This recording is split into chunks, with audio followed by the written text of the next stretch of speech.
Bago po natin simulan ng ating kwento ay nais ko munang i-shoutout ang isa sa mga bago nating subscribers from Kuwait. Magandang araw po sa inyo, Ma'am Virgie Ebardo 5185. Sana po ay palagi kayong mag-iingat dyan sa Kuwait at dasal po namin na palagi kayong gabayan ng Diyos at pati na rin yung mga kababayan natin na nariyan. Sa pagpapatuloy po ng ating kwento, may mga tao talaga na labis ang pagiging abusado at patuloy nilang gagawin niyon hanggat hindi ka nagrereklamo. Marahil ay iniisip nila na ayos lang ang ginagawa nila hanggang umabot sa punto na masagad ka na at kapag sinita mo sila ay ikaw pa ang magiging masama sa paningin ng iba. Magandang araw po sa iyo, Sir Jed, at ganoon rin naman sa lahat ng inyong mga tagapakinig at taga-subaybay. Binabati ko rin ang lahat ng bumubuo ng inyong napakagandang programang Talambuhay Channel. Nais ko po na itago ninyo ko sa pangalang Larry, 30 years old na sa kasalukuyan at living independently dito sa Laguna. Tubong Indang Cavite po ako, pero dito ako nagpaghanap ng trabaho sa Laguna, kaya dito ako nangungupahan sa ngayon. Ang kwentong ibabahagi ko sa inyo ay nangyari may 3 taon na ang nakalipas. Nasa Indang Cavite ako noon at kasalukuyang walang trabaho dahil halos katatapos lamang noon ng COVID-19 pandemic. Kaya nang mag-apply ako sa online at maswerte namang natanggap ako, ay kaagad akong nag-asikaso ng lahat ng mga requirements para makalipat sa Laguna. Ipinangutang ko pa noon ang perang panimula ko para sa deposit at advance sa lilipatan kong paupahan doon. Mahirap lang ang buhay namin sa Indang Cavite. Tanging pagtatanim lamang ng gulay at palay ang kabuhayan ng aking mga magulang at nag-iisang anak lamang nila ako. Kaya naman, sinikap ko na makahanap ng trabaho matapos ang pandemic dahil hindi ko matiis na walang nagagawang anuman tulong para kina inay at itay. May mga edad na rin po kasi sila, kaya nais ko na lang sana na magpahinga sila mula sa paghahanap buhay. Fast forward ay tumira na nga ako sa Laguna at nakahanap ng bed space for rent doon. Isang 3-story building yon na may kanya-kanyang unit pero sa bawat silid ay mayroong tagtatatlong double deck na siyang tanging pwesto para paupahan. Common rin ang banyo roon at ang ibig sabihin ay magkakasama kayong gumagamit nun. At kapag minalas kang maunahan ay wala kang choice kundi ang maghintay. 3,000 pesos ang bayad doon kada buwan. Kasama na ang kuryente, pati na rin ang tubig. Iyon na ang pinakamurang nahanap ko noon at kailangan ko na kasi talaga ng matutuluyan. Kaya, kaagad ko nang binayaran yon ng 1-month deposit at 1-month advance. Isa pa ay all-in kasi yon, kaya naisip ko na laking tipid na rin kung mapupunta yun sa akin. Lalo pa nga at nagsisimula pa lamang ako noon sa trabaho. Doon ay nakilala ko ang landlady namin na si Aling Salve. Kapatid siya na may-ari na nasa ibang bansa at siya na ang pinagkakatiwalaan yon sa ibang mga business kasama na nga doon ang paupahan nito na boarding house.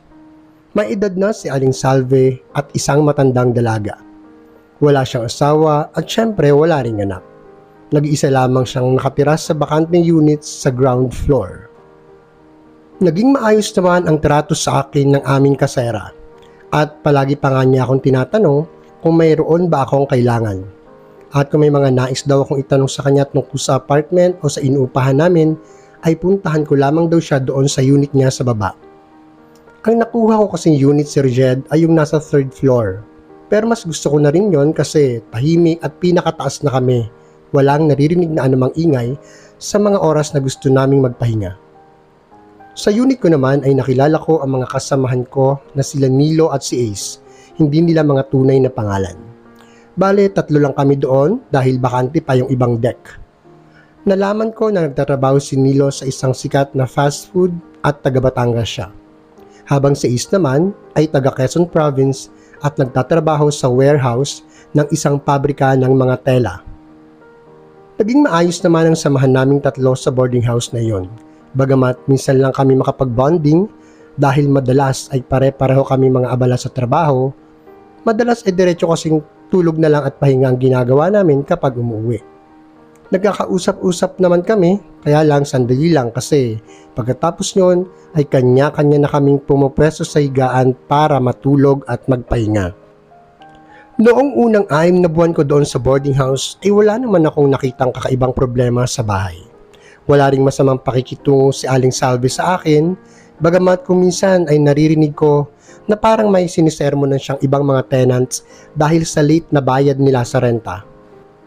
Inisip ko naman noon na normal lamang naman na magpaalala ang kasera sa mga tenants kapag nakakalimot ang mga ito sa petsa ng pagbabayad ng renta. Pero isang araw, habang mag-isa lamang ako sa unit namin at nasa trabaho pa sina Nilo at Ace, ay narinig kong pinagsasabihan ni Aling Salve ang isang lalaki sa kabilang unit. Oo nga pala, Sir Jed. Puro mga kalalakihan lamang kaming nakatira doon sa building dahil ang bed space for rent na iyon ni Aling Salve ay para lang sa mga male employees. At yun na nga, base sa narinig ko ay nagagalit siya sa isang lalaki dahil sa late na pagbabayad daw nito ng renta. Naririnig ko naman na humihingi ng pasensya ang lalaki at sinabi nito na pagbigyan pa siya ng isa pang linggo bago makabayad. At kahit hindi ko sila direktang nakikita habang nag-uusap, ay batid ko na galit si Aling Salve sa kausap dahil sumagot lamang ito sa lalaki at sinabi na gawan daw iyon ng paraan at ayaw na niyang paabutin pa ng 1 linggo. Hindi ko na muling narinig pa na sumagot ang lalaki at ang kasunod kong narinig ay ang mga yabag ng paa ni Aling Salve na batid kong pabalik na muli sa kanyang kwarto sa ibaba ng building. Out of curiosity ay sinubukan kong silipin sa labas ng pintuan ang kausap niyang lalaki at nakita ko ito na nagtungo sa banyo na nasa dulo ng hallway doon sa 3rd floor. Katabi ng banyo na iyon ang kusina na para sa lahat, kaya kunwari ay nagtungo ako doon upang makausap ko ang lalaki pag lumabas na siya sa banyo. Plano ko kasi sanang magbigay ng tulong sa abot ng aking makakaya, sakaling malaman ko kung ano yung naging dahilan kung bakit siya na-delay sa pagbabayad. Nang lumabas ang lalaki sa banyo ay naabutan niya akong naghihilamos sa lababo. Napalingon ako sa kanya at nginitian ko siya. Sorry pre ha, kanina ka pa yata naghihintay. Sinabay ko na rin kasing paliligo habang wala pa yung iba nating mga kasama rin sa 3rd floor. Baka kasi malita ko sa trabaho. Agad na paliwanag ng lalaki na nakatayo sa labas ng pintuan ng banyo. Hindi, okay lang. Hindi naman ako gagamit ng CR. Maghilamos lang ako kaya okay na ako dito sa lababo. Ako nga pala si Larry. Katabing unit nyo lang kami nila Nilo at saka ni Ace. Pagpapakilala ko naman sa kanya, sabay abot ng aking palad para makipag-shake hands. Matapos kong punasan ang mukha ko ng tuwalya na nakasampay sa aking balikat. Okay, Jerome nga pala. Ikaw pala yung bagong lipat dyan. Nabanggit rin nga sa akin ni Aling Salve nung nakaraan na may bagong lipat daw dito sa katabing unit ko. Nakangiting sagot naman niya. Akmang lalakad na sana siya para bumalik sa kwarto nila nang maisip ko na tanungin siya kung ano ang dahilan at bakit na-delay siya ng bayad sa renta. Sumandal ako sa lababo habang hinihintay ang kanyang sagot. Sa totoo lang Larry, hindi naman talaga late yung bayad ko sa renta. Masyado lang mapilit yan si Aling Salve na maningil ng advance payment. Palagi siyang ganyan. Lagi nang hihingi ng advance kahit kababayad mo lang. At hindi lang niya sa akin ginagawa yan. Maging sa mga kasama mo dyan sa loob ng unit, sila Ace tsaka si Nilo, ginagawa rin niya sa kanila yan. Mahabang paliwanag ni Jerome sa pabulong na boses. Tila ba ayon niya na marinig iyon ni Aling Salve. Sa sinabi niyang iyon ay napakunot ang noo ko at takang-taka ako. Hindi ako makapaniwala na ganon pala si Aling Salve dahil hindi naman ganon ang ipinapakita niyang pagtrato sa akin. Kaya sa halip na mag-offer sana ako ng pera para pahiramin si Jerome na pambayad sa landlady namin, ay napatanong na lamang ako sa kanya. Pero kapag ganun ba, Jerome, nagbibigay pa rin kayo ng advance payment? Kasi sa totoo lang, hindi na tama yun eh. Kaya nga may mga petsa yung pagbabayad natin para yun ang masusunod, di ba? Tanong ko sa kanya, kasunod ng pagbibigay ng opinyon. Napailing naman si Jerome bago tumawa ng bahagya at muling nagsalita. Wala sa kanya yung petsa-petsa ng bayaran na yan. Ang katwiran niya, mura na nga raw ang binabayaran natin dito sa renta kasama yung kuryente at tubig. Kaya dapat daw kapag naningil siya ng bayad, bayaran natin siya. Oo nga pala, mag-iingat ka rin sa kanya. Baka isa sa mga araw na to gawin niya sa iyo yung ginagawa niya sa amin. At hindi malabong mangyari yun kasi matagal na siyang ganyan sa lahat. Muling sagot ni Jerome. Bakit kasi sinanay nyo siyang ganun, pre? Dapat simula pa lang, idinaan na ninyo sa tamang proseso yung pagbabayad ninyo sa kanya. Kasi hindi magbabago yung sistema niya na yan kapag hinayaan lang ninyo siya. Muling pagbibigay opinyon ko naman. Muling napailing si Jerome at sinabi na kapag hindi raw sila nagbibigay ng bayad sa tuwing sisingilin sila ng matanda kahit wala pa sa petsa ng bayaran, ay ipinamamalita daw nito sa mga kapitbahay na hindi sila nagbabayad ng renta kahit kailan. Ikinakalat din daw nito sa mga tao doon na irresponsable sila at palagi sila nitong pinapalayas.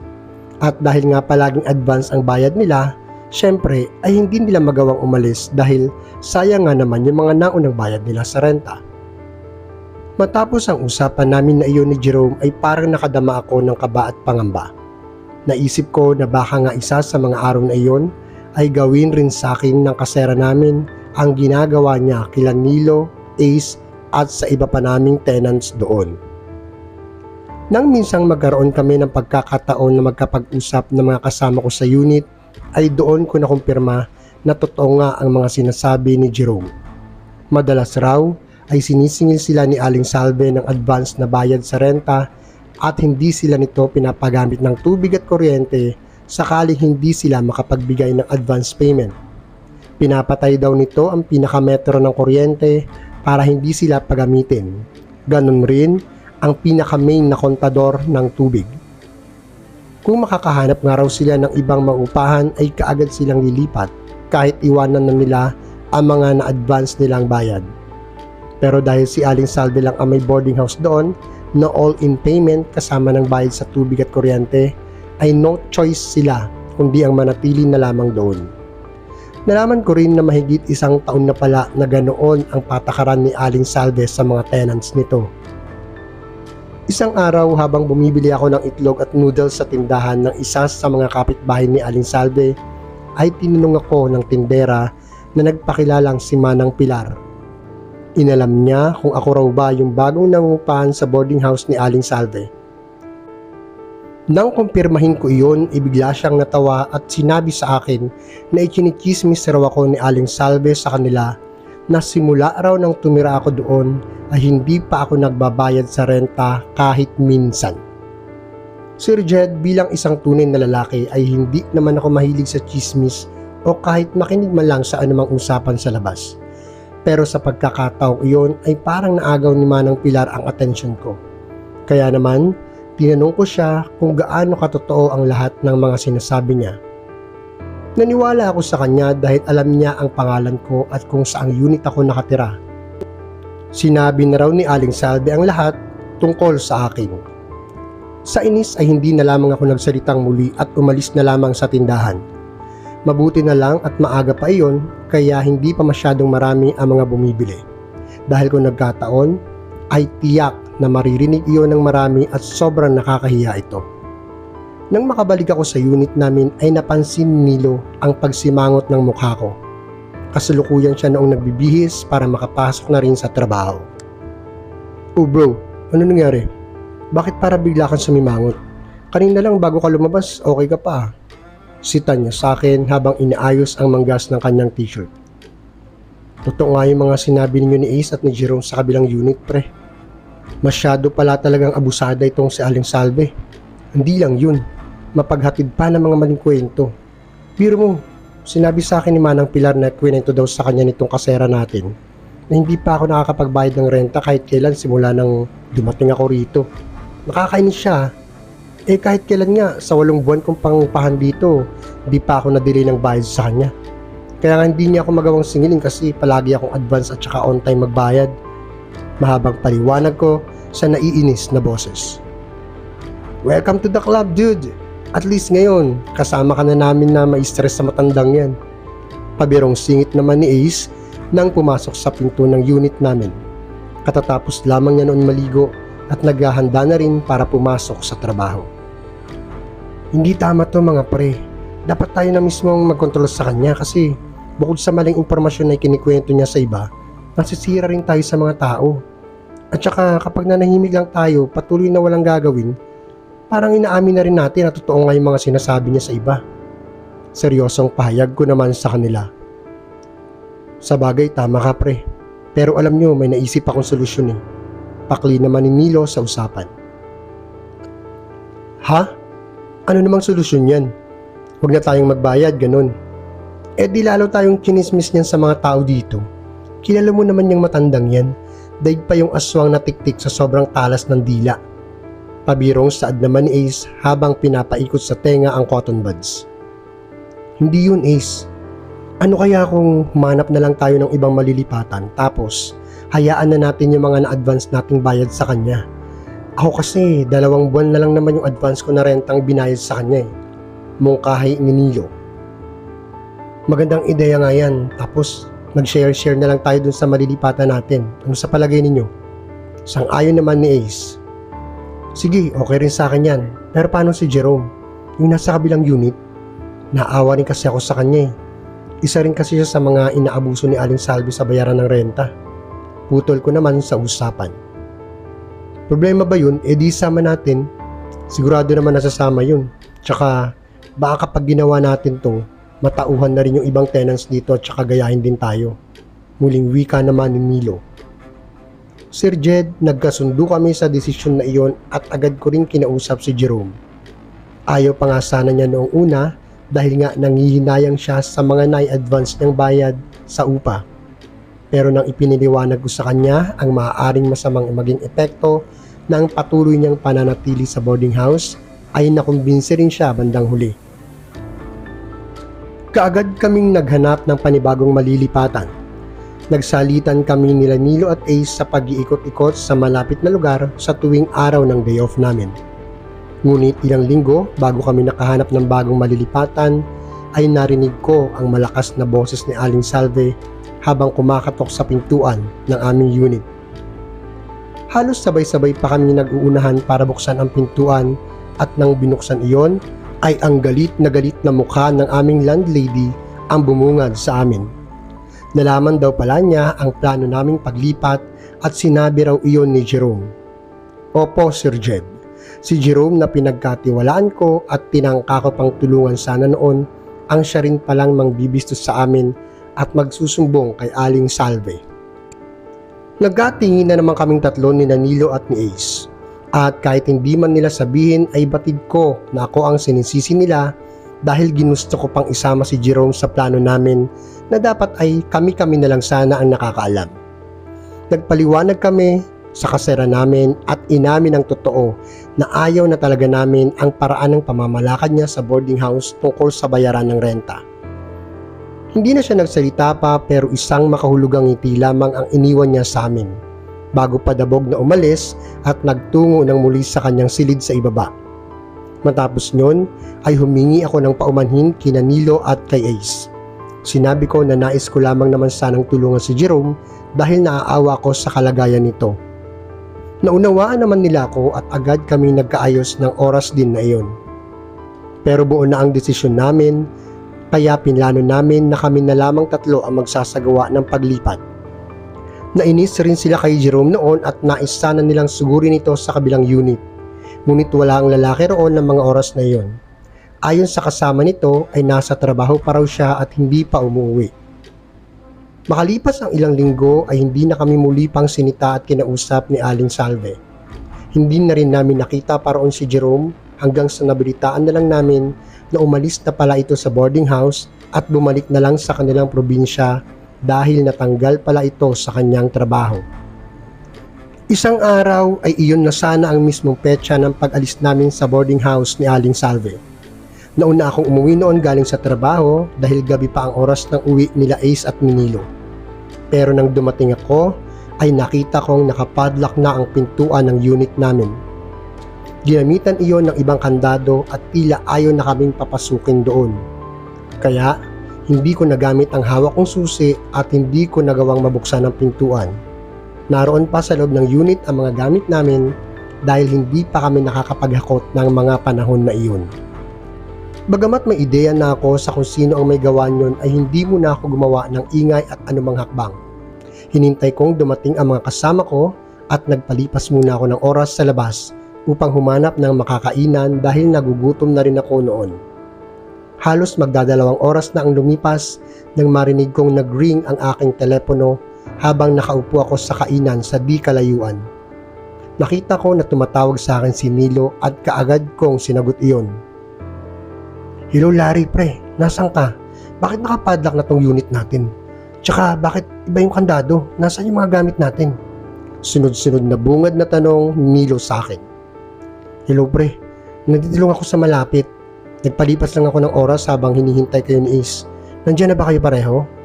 Tsaka yung tungkol nga pala dyan sa pinto. Siguro alam naman na natin kung sino gumawa niyan. Pero ngayon, naisip ko tumawag na lang tayo ng barangay. Magpatulong tayo sa kanila. Mahirap lumaban sa matanda pre, lalo na babae pa yan. Baka sa bandang huli tayo pa ang lumabas na masama. Sumunod na lang kayo dun sa barangay ha. Doon na lang tayo magkita-kita." Mahabang tugon ko naman. Makalipas ang ilang minuto na paghihintay ko sa barangay hall ay sumunod na nga doon sina Ace at si Nilo. Doon ay pinaliwanag namin sa kapitan ang lahat, maging ang mga hindi kanais-nais na ginagawa ni Aling Salve sa amin at sa ibang tenants niya. Kagaya ng paglalak nito ng kontador ng tubig at metro ng kuryente sa tuwing hindi siya mapapagbigyan ng mga tenants na magbigay ng advance payment. At syempre ay ikinuwento din namin sa barangay ang ginawa niyang paglalak sa pintuan ng unit namin. Maya-maya ay nagulat kami na magsidatingan rin ang iba pang tenants na nangungupahan doon sa boarding house ni Aling Salve. At maging sila ay nagbigay rin ng mga kanya-kanyang reklamo. Ilang saglit muna silang tinanong ng mga opisyal ng barangay tungkol sa iba pang mga detalye at halos iisa lamang ang mga sinabi naming lahat laban sa aming landlady na si Aling Salve. Makalipas muli ang ilang minuto ay si Aling Salve naman ang dumating doon kasama ng dalawang barangay tanod na nagsundo sa kanya upang imbitahan sa barangay. Galit na galit itong nagsisigaw at nag-iskandalo sa barangay hall kahit pa nga naroon na ang mga opisyal. Doon palang nalaman ng kapitan na matagal na palang gawain iyon ng aming landlady. Wala raw kasing malakas ang loob na dumulog sa kanila upang ireklamo iyon ng formal. Mabuti na nga lang daw sa wakas ay mayroong naglakas ng loob na magreklamo sa kanilang barangay. At dahil matibay ang aming reklamo ay sinamahan kami ng mga opisyal upang persahang buksan ang unit na isinarado ni Aling Salve. Doon ay kinuha namin ang mga gamit namin sa loob ng unit at wala nang nagawa pa ang matanda. Sa halip ay matatalim na mga mata na lamang niya ang tumingin sa amin habang naghahakot kami ng paunti-unti. Sir Jed, nakalipat kami sa ibang apartment at iniwanan na namin ang mga nauna pang bayad nila Nilo at Ace sa dati naming landlady. At kahit mayroon pa akong isang buwan na renta doon, ay hindi ko na lamang iyon inintindi. Ang mahalaga kasi sa akin ng mga panahon na iyon ay ang makaalis na sa boarding house ni Aling Salve para hindi na mas lumala pa ang aberya. Nabalitaan pa namin ayon sa mga bulong-bulungan na nagsialisan na rin daw ang iba pa niyang tenants at wala nang natira doon kahit isa. Napag-alaman rin daw ng mga opisyal ng barangay na wala pala talagang alam ang kapatid ni Aling Salve na mismong may-ari ng boarding house tungkol sa maling pamamahala ng matanda. Umuwi raw kasi iyon mula sa ibang bansa upang sana ay kumustahin ang kanyang negosyong boarding house. Pero nagulat raw ito nang malaman na wala na palang tenants doon at bulok na rin ang itsura ng gusali. Lumabas rin ang katotohanan na nahumaling pala sa sugal ang aming landlady kaya naibenta nito ang apartment na siyang ikinagalit rin ng kanyang kapatid. Kaya pala parang palaging walang pera ang ginang dahil sa mga lihim nitong bisyo na nagawa niyang itago maging sa mismong kadugo. At ayon pa kay Nilo, minsan daw kapag napapadaan siya sa gusaling pinanggalingan namin, ang tingin niya ay isa na iyong abandonadong bahay na tila hindi magawang tignan ng mga tao. Mag-isa na lamang daw doon na naninirahan si Aling Salve at hindi na namin inalam pa kung paano ito nabubuhay ng walang kasama. Sir Jed, makalipas ang isang taon ay naging maayos na ang buhay namin nila Nilo at Ace sa bagong apartment na tinutuluyan namin.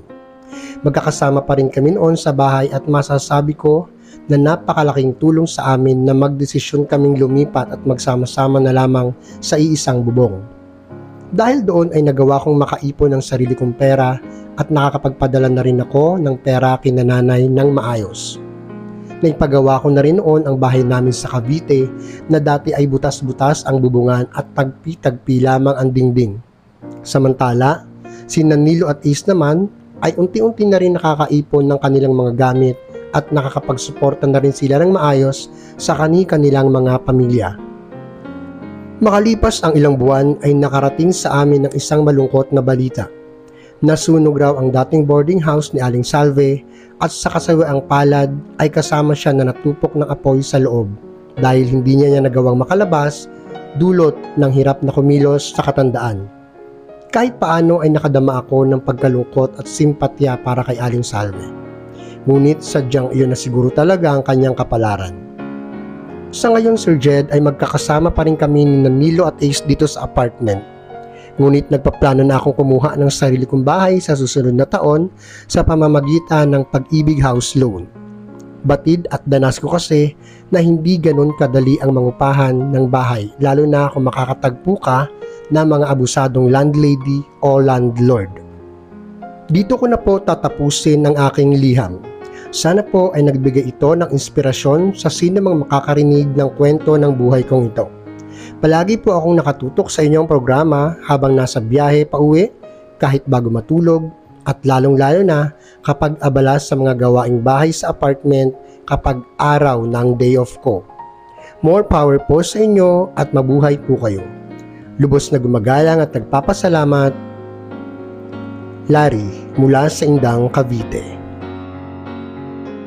Maraming salamat po sa pakikinig sa kwento ng ating katalambuhay at letter sender na si Larry. Magkarinigan pong muli tayo sa susunod, dito lamang sa Talambuhay Channel. Magandang araw po sa lahat.